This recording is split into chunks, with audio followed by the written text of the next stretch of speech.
So my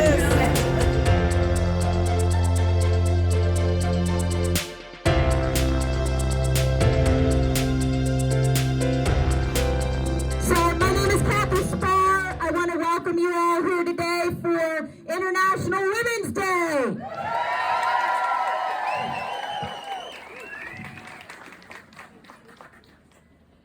And this is a difficult time, let's not lie, but we're coming here today together in community because this is where we have our power. Right? This is our power. Everybody here, you all have power. Because every woman, regardless of age, race, sexual or gender identity, religious affiliation or political affiliation, deserves the opportunity of liberty and freedom for all women. But so much is on the line right now. They are literally trying to delete us. Right? They have taken women off the Defense Pentagon website. Like the first Army Ranger, the first female Army Ranger to pass that school has been taken off. She's been removed. Do you want to be deleted? No! All right, that's what I want to hear. All right, so today we're going to hear from people of all walks of life with expertise and backgrounds in different areas that impact women.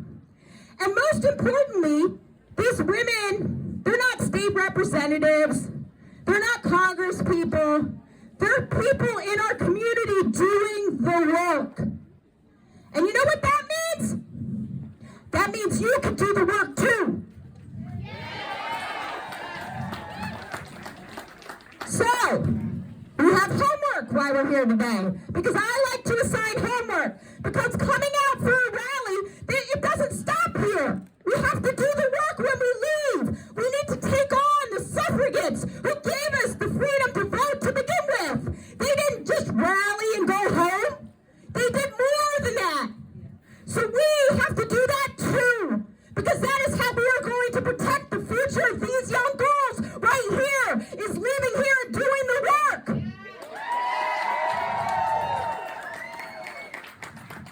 So, we have the 5 Calls app. Has everybody heard of that or no? Okay, if you have not heard of that, we have some human billboards with a QR code walking around. I see Cathy Toomey over there in pink. And Stephanie Albero, she's around here somewhere too. I saw her with a human billboard. Take that QR code, download the app. That gives you information on our representatives and calls to make, and they tell you what to say and what to call about. Call every day. We also, over there, have postcards to our senators, Fetterman and McCormick.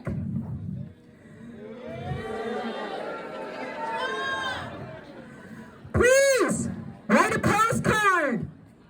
Tell them what you think about the job that they are not doing.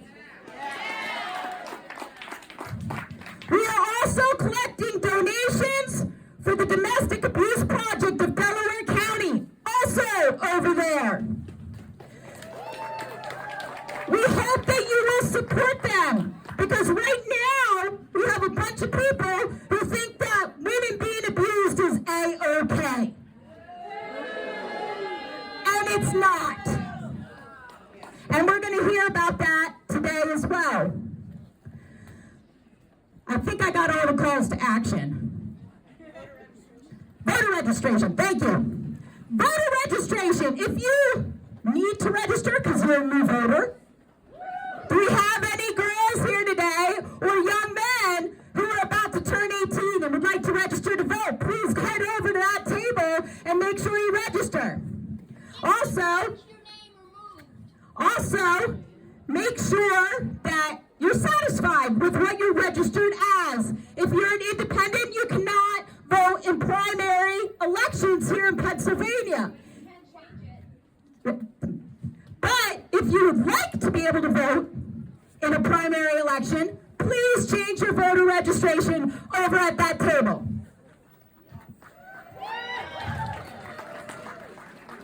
I would also like to thank our sponsors, the League of Women Voters,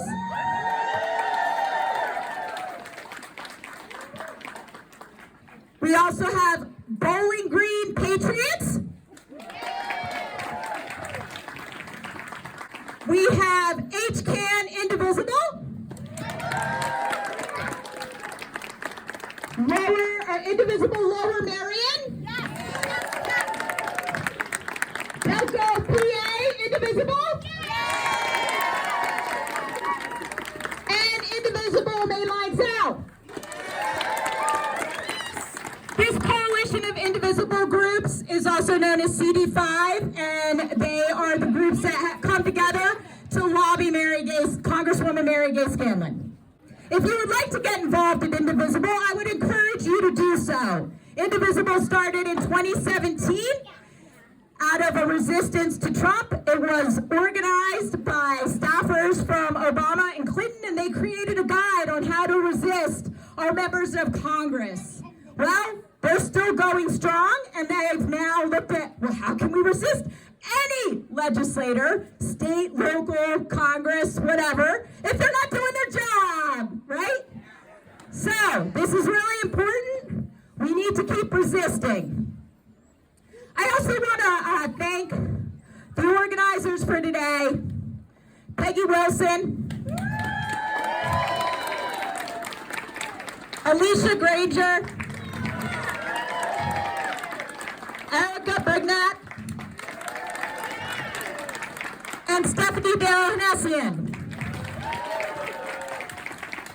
I would like to give an extra shout out to Alicia because she is an excellent example of courage. She organized this and she raised her hand. She didn't know. She'd never organized anything ever before. And we need more women and men to be courageous and raise their hand and step out and try something new in these times, because this is how we protect democracy. So make sure that you look around your community and look at opportunities to raise your hand and serve your neighbors who are struggling and who could potentially be in jeopardy because of what is happening in D.C. Together, we are stronger.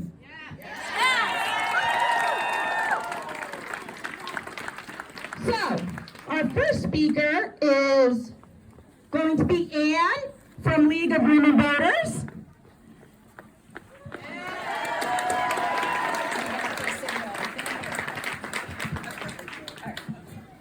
Hi, this is great. Thank you for having us as a co-sponsor. So anyway, I'm Ann Mosakowski, President of the League of Women Voters of Central Delaware County. But other league leaders are here also. We have the president of the League of Women Voters from Radnor Township and the president of the League of Women Voters of Delaware County. I would like to share why the League, a nonpartisan grassroots organization, agreed to be a co-sponsor of this rally for women's rights. Along with recognizing Women's International Day, the League of Women Voters also recognizes August 26th as Women's Equality Day, or in today's climate, Inequality Day. Why recognize August 26th? Because on August 26, 1920, the 19th Amendment to the U.S. Constitution was certified.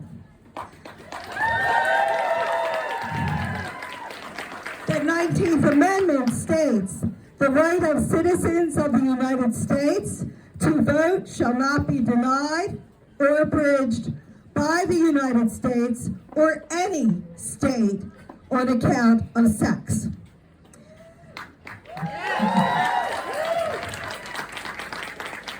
Women and men fought to make the right to vote open to all U.S. citizens.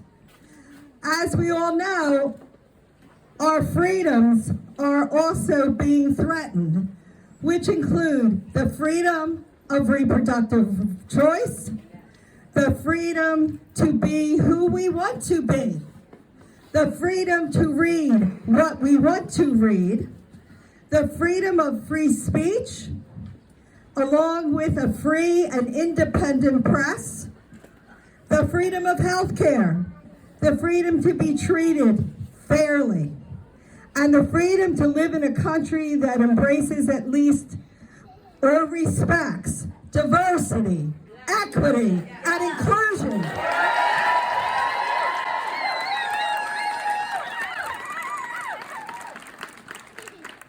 We, the people, are once again at a pivotal moment in our history where we need to step forward, raise our voices, and vote like our freedoms and our lives depend on it.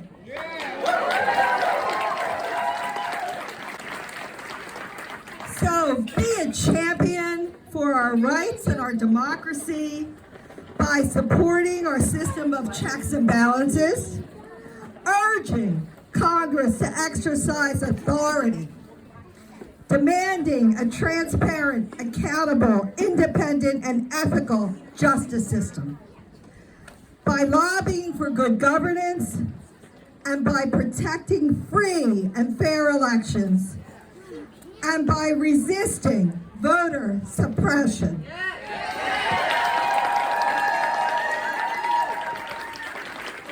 Oppose the SAVE Act and vote. Thank you.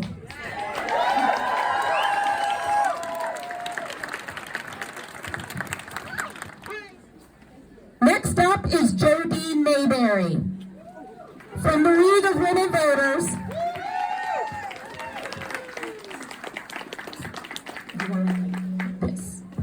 Hello, can you hear me? Okay. Raise your hand if you've heard of the SAVE Act. Who's heard of the SAVE Act? The SAVE Act is likely to disenfranchise 21 to 69 million Americans and disproportionately disenfranchise women. I'm going to tell you why.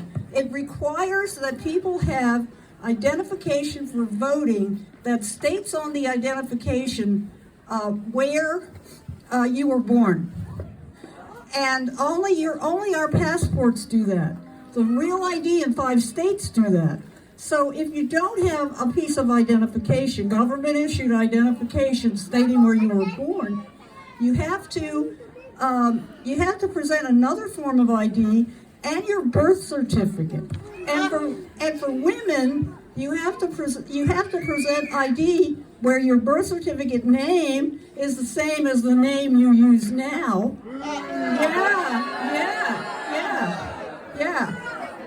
So this bill is currently in a House committee, but I am hearing that it could come up for a vote at any time. It passed the House last year without any of us knowing, but fortunately it didn't pass the Senate.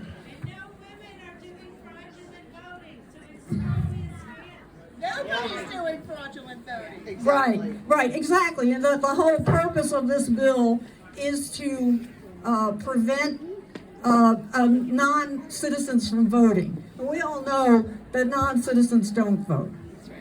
You know, so it's bullshit. Yep.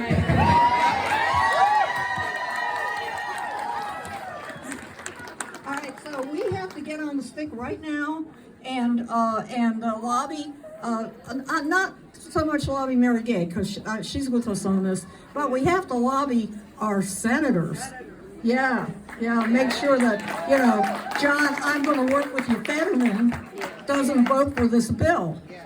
It'll take 60 votes in the Senate to pass it. So it not only will it affect women, it'll affect rural Americans who can't get the DMVs. There are some counties in this state that do not have PennDOT offices. It'll affect Native Americans because their tribal documents don't state where they were born. They're Indians, they were born here, and it'll affect like transgender people who have changed their birth certificates. or haven't changed their birth certificates. And in addition, it will destroy our method of registering people to vote. You wouldn't be able to register to vote over here because when you register to vote, you have to show your identification and proof of birth. Well, what are we supposed to do with that? You know, are we supposed to make copies of that and take it to the election bureau? We can't do that. And it will really upend our election systems, because election bureaus are about administering elections. They're not about receiving everybody's place of birth. So it'll be disastrous if it gets passed, and it could be passed by the end of the month. I understand that we would be grandfathered in. However, if we move or change our names, that's considered a new registration, and then we would have to go through that whole thing. Yeah, don't change your name when you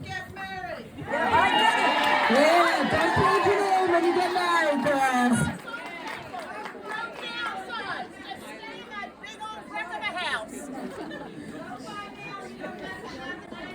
I would be honest, like, I wouldn't put it past them for them to just toss all the registered voters and say we got to start over, right? So, I mean, and that it would be a huge problem. That may depend on the states, how the states administer it. Well, our state right now,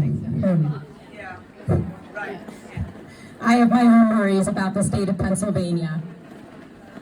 All right, our next speaker is going to be the mayor of Avondale. And I really don't want to chop up her last name. So it's Mayor Susan for now. That works. Rzucidlo. Hello. Look at you guys. You were fantastic. Hold on 1 minute, Cathy. I need a picture.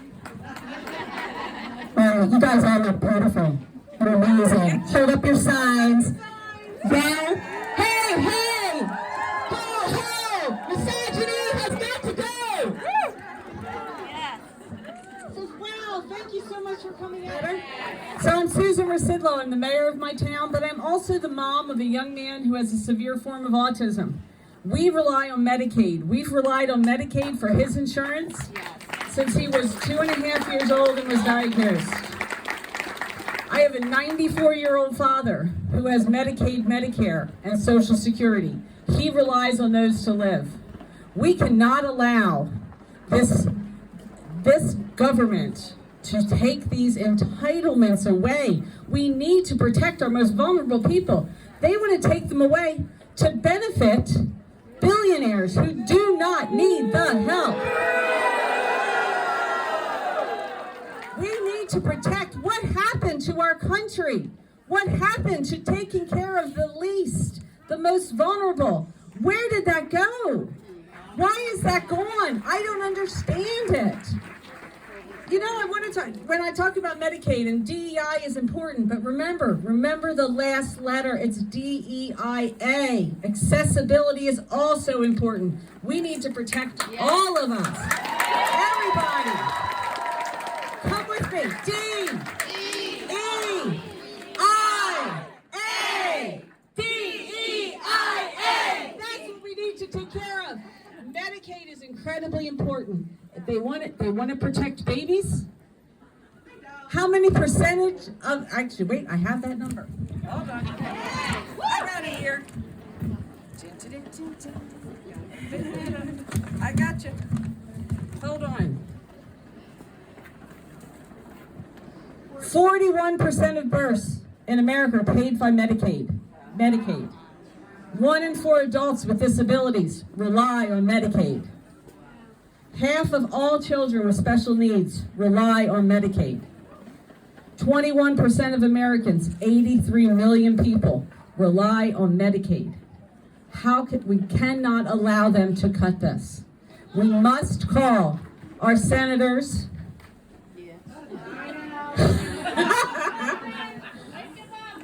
Wake them up, make them listen. Tell them how important it is. They say they're not going to touch it, There's no way they can keep their tax cut without touching it. We must be heard. Come with me, fight along, stand strong, and we will take our country where it needs to be, taking care of the most vulnerable. We do need to get back to that, taking care of the least of us, the most vulnerable, because that's what makes us Americans. That's what makes us the light on the beacon on the hill, right? That we take care of the least of us and we welcome the least of us to our country. Our next speaker is going to be Fern Kaufman.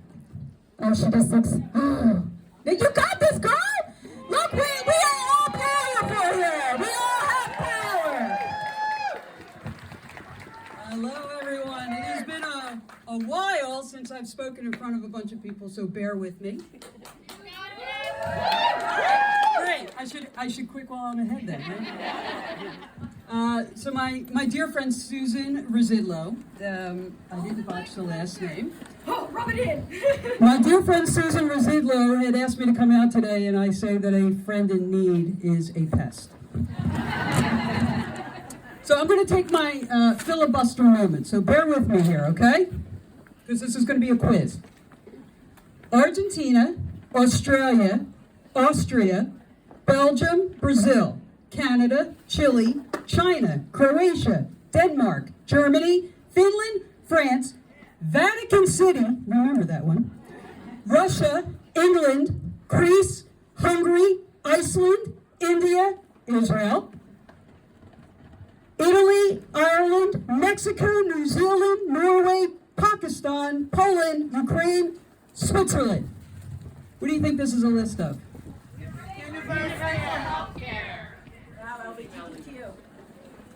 Both good. All the countries that don't like us anymore. No.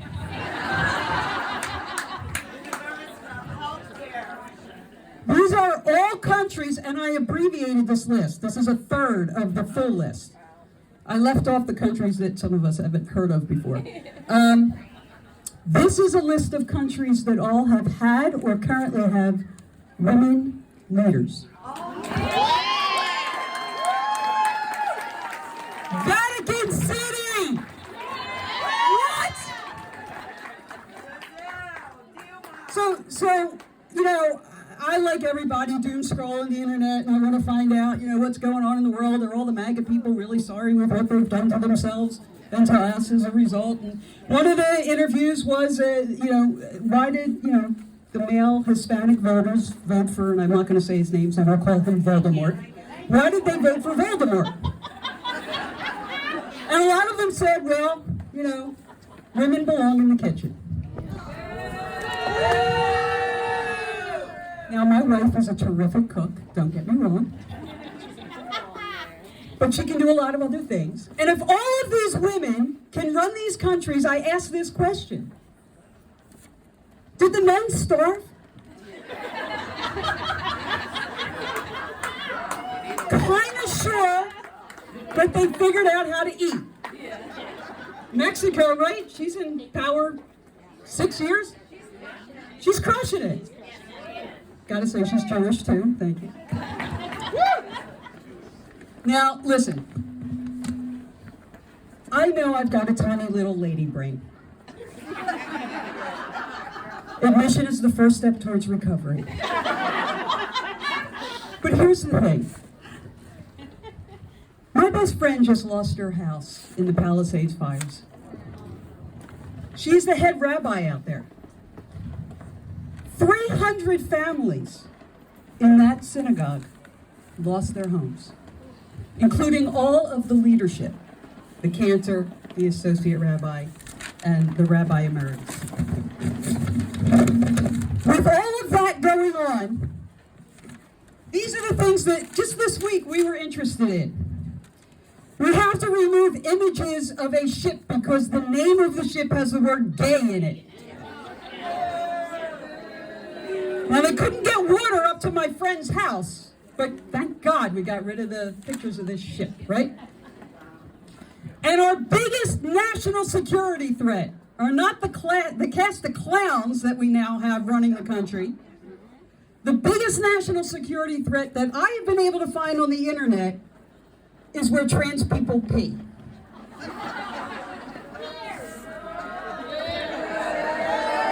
Right? And somehow we keep saying we're the shining beacon on the hill. So here's what I say.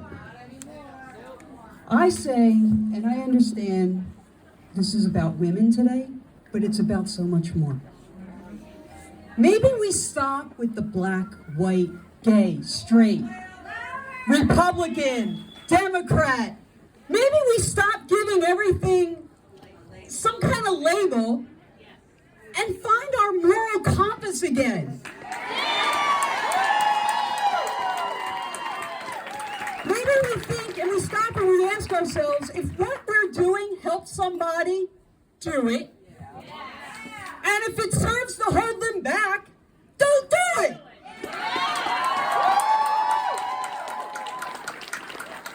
Because my wife will tell you that if somebody gets in my face about MAGA or gay or Judaism, I stand my ground and I have the conversation until they turn with their tail between their legs and they run away for the baby that they are.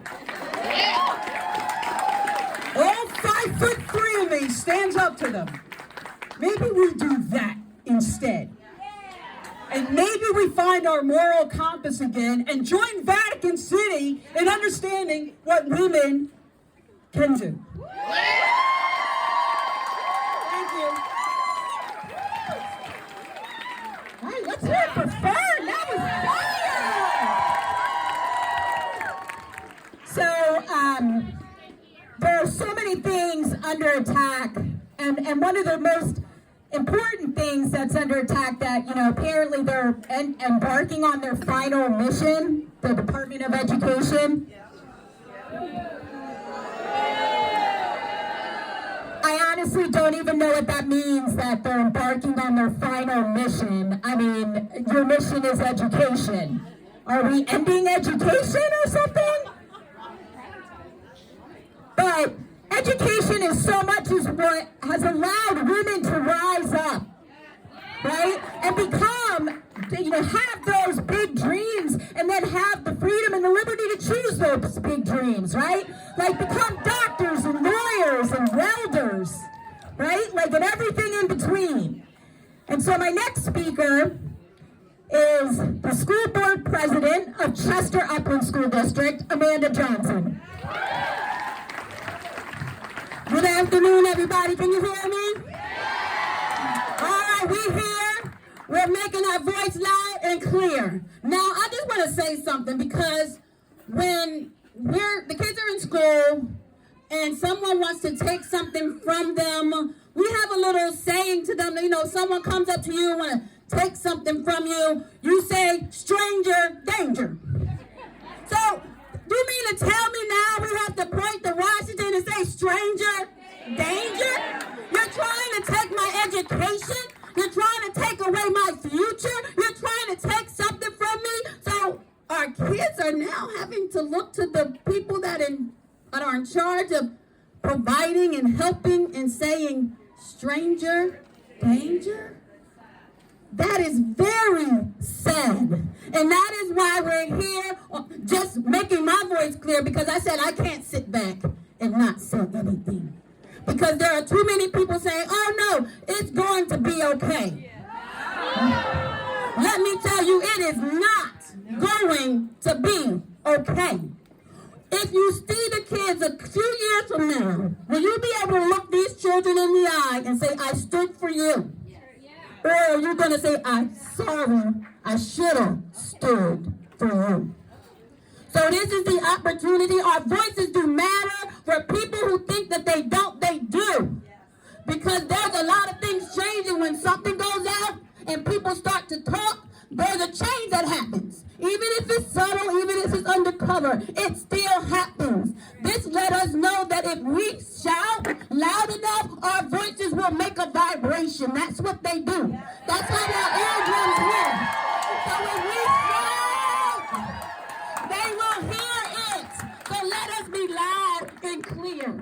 Our children are not cards to be played on the table. Take our children off your table and provide for them. Train up a child in the way that they should go.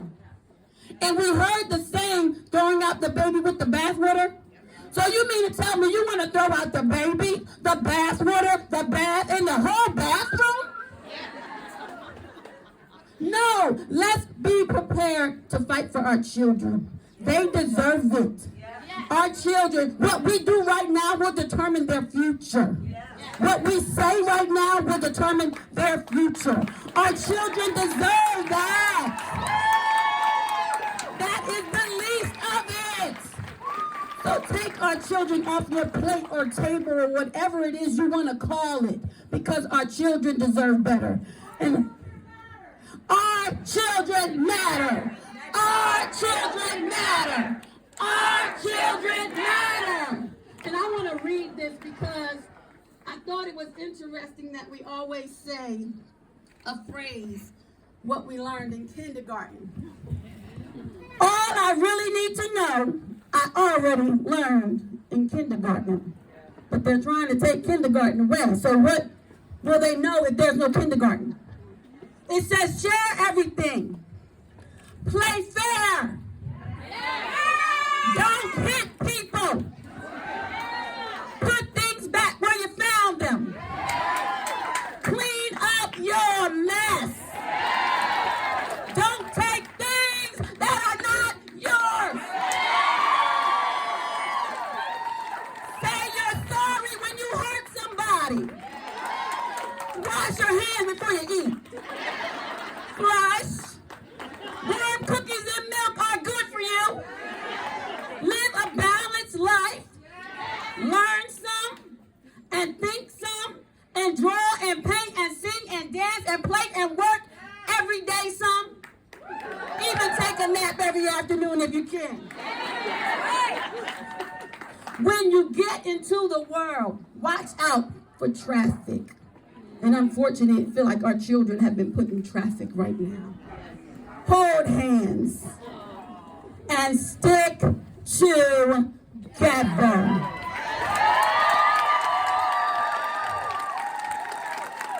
Let us fight. Our voices matter. Our voices were designed to vibrate the ears of the people who hear. So let them feel our roar. Let them feel our voices. Thank you.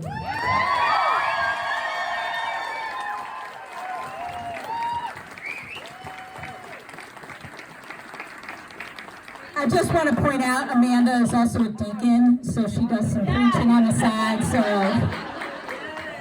you guys just got some preaching. Amen, sister, right?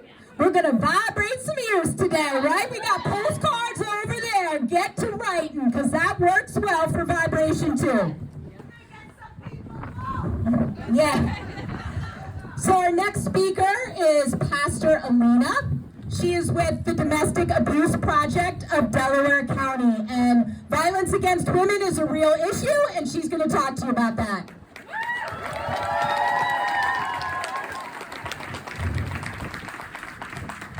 It's always hard to be the pastor that goes after the deacon. But it's my privilege to be here to represent the Domestic Abuse Project of Delaware County. I serve as the vice president of the board. Domestic violence is defined as a pattern of coercive behavior used by one person to gain power and control over another in an intimate or familial relationship. It can look like many things: emotional, verbal, sexual, financial, or physical abuse. Domestic violence is an issue that disproportionately impacts women. Current statistics show that 37% of women in Pennsylvania have experienced intimate partner violence in their lifetime.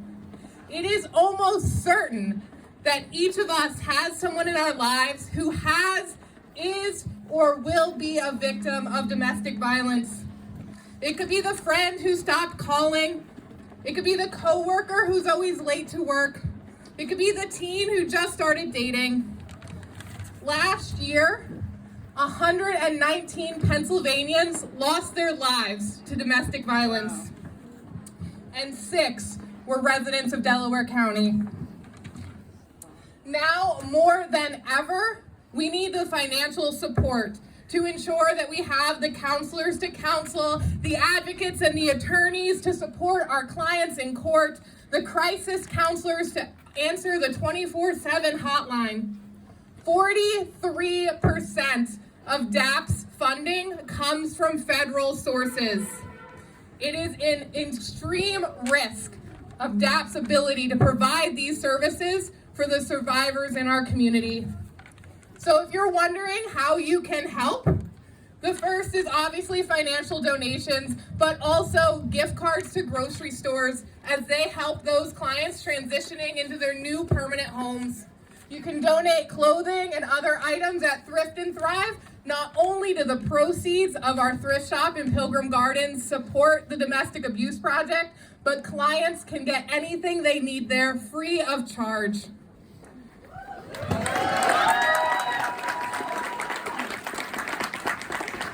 My biggest hope is that you take today the idea that someone in your life could need this lifeline.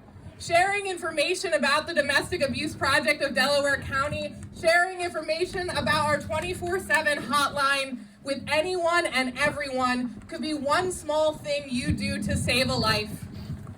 DAP services are many, and they are all free and completely confidential.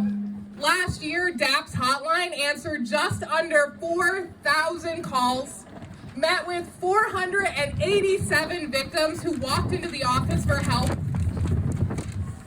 They received counseling, legal services, support, housing, and help to relocate. DAP provided more than 2,400 education sessions, and all of that is in jeopardy right now. We have a passionate and committed team to working to eradicate domestic violence in our communities, and I thank you for being the way that you can help change the story for our survivors. Thank you.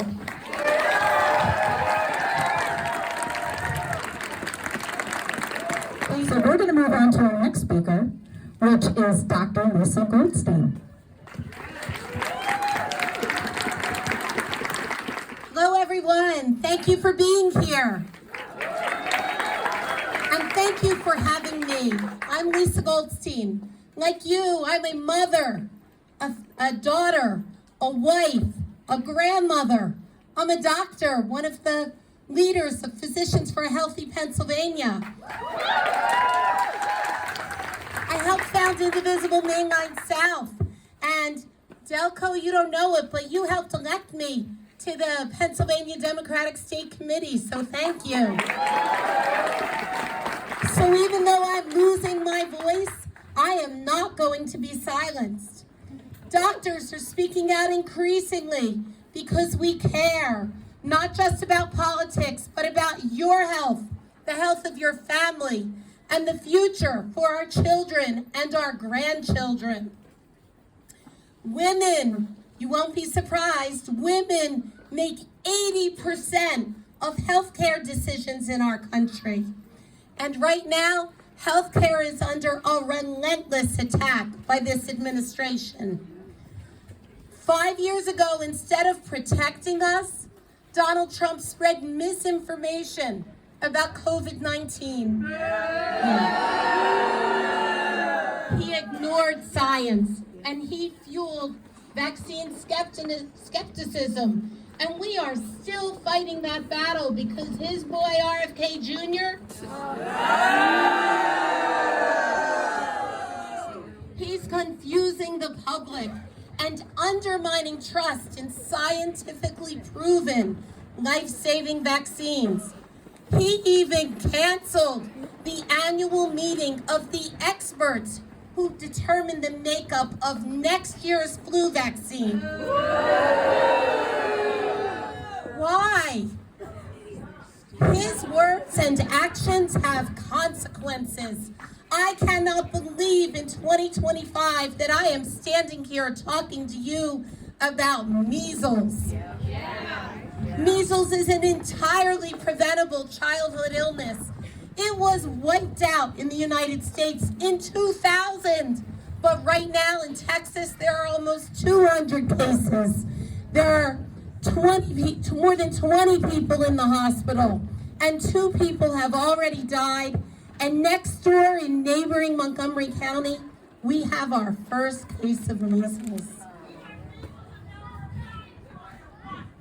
Okay, someone says we have a case in Delaware County. Why? Why are we undermining trust in childhood vaccines? It isn't just reckless. It's deadly. It's not based on science. It's bad policy. So why? Mayor Susan already spoke about Medicaid. So I just want to emphasize, 35% of our children across this country are covered by Medicaid, and 40% of births. Why do they want to cut $880 billion from our most vulnerable? Right. I don't need to talk to this audience about what they're doing to our reproductive health, do I? In states with Trump abortion bans, pregnant women are dying at higher rates. And they didn't just lose their right to abortion, they lost access to prenatal care, to mammograms, and even life-saving emergency care. You know, they say what they mean, and next, we could see a ban on medication abortions. They could restrict our access to birth control, track your menstrual cycles, and even restrict our travel to states where they still protect our rights. Why? Keep asking why. Like you, when someone I love is sick, I want to go to an expert who depends on facts and science and research. But Elon isn't taking his chainsaw to waste and fraud. He's cutting experts. He's deleting data. He's wiping out decades of science that we depend on every day to protect ourselves and the people we love. They are severing our relationships with universities and destroying agencies like the NIH, the Veterans Administration, the CDC, the FDA, the EPA, WHO, USAID, too many to count. So why? Why take us back 100 years? We were the leader in the world, and they are isolating us. I'm here as a doctor to tell you, Trump's healthcare policies are not about making America great. And they are not about making us healthy. They are making Americans suffer so that we won't have the time or the energy to stand up and fight for what is right, to fight for science, to fight for our health, and to fight for each other. You already know what to do. You are here. And my prescription for today is, remember, action is the antidote to despair. Vote in every election, including the local ones this year. And use your voice. Even if I've lost mine today, use your voice, because our lives depend on it. Thank you.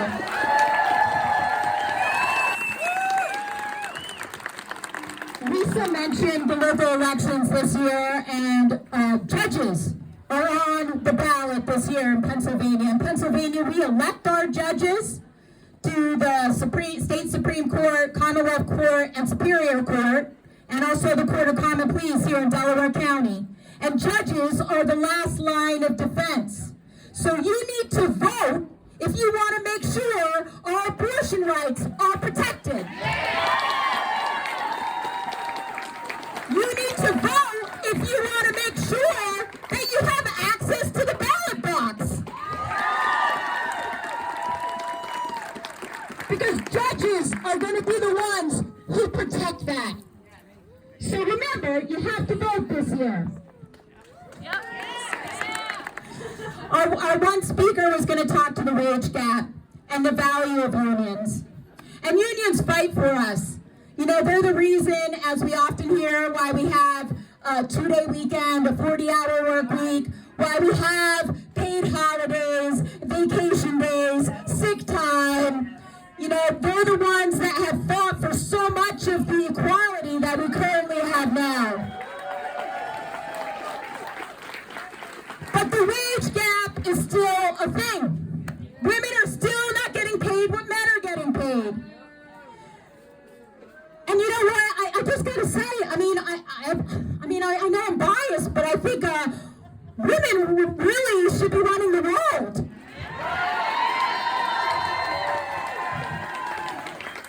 The men have had a chance long enough, and look at where we are. It's on fire. I mean, come on. We couldn't do any worse with women. I really think we would do better.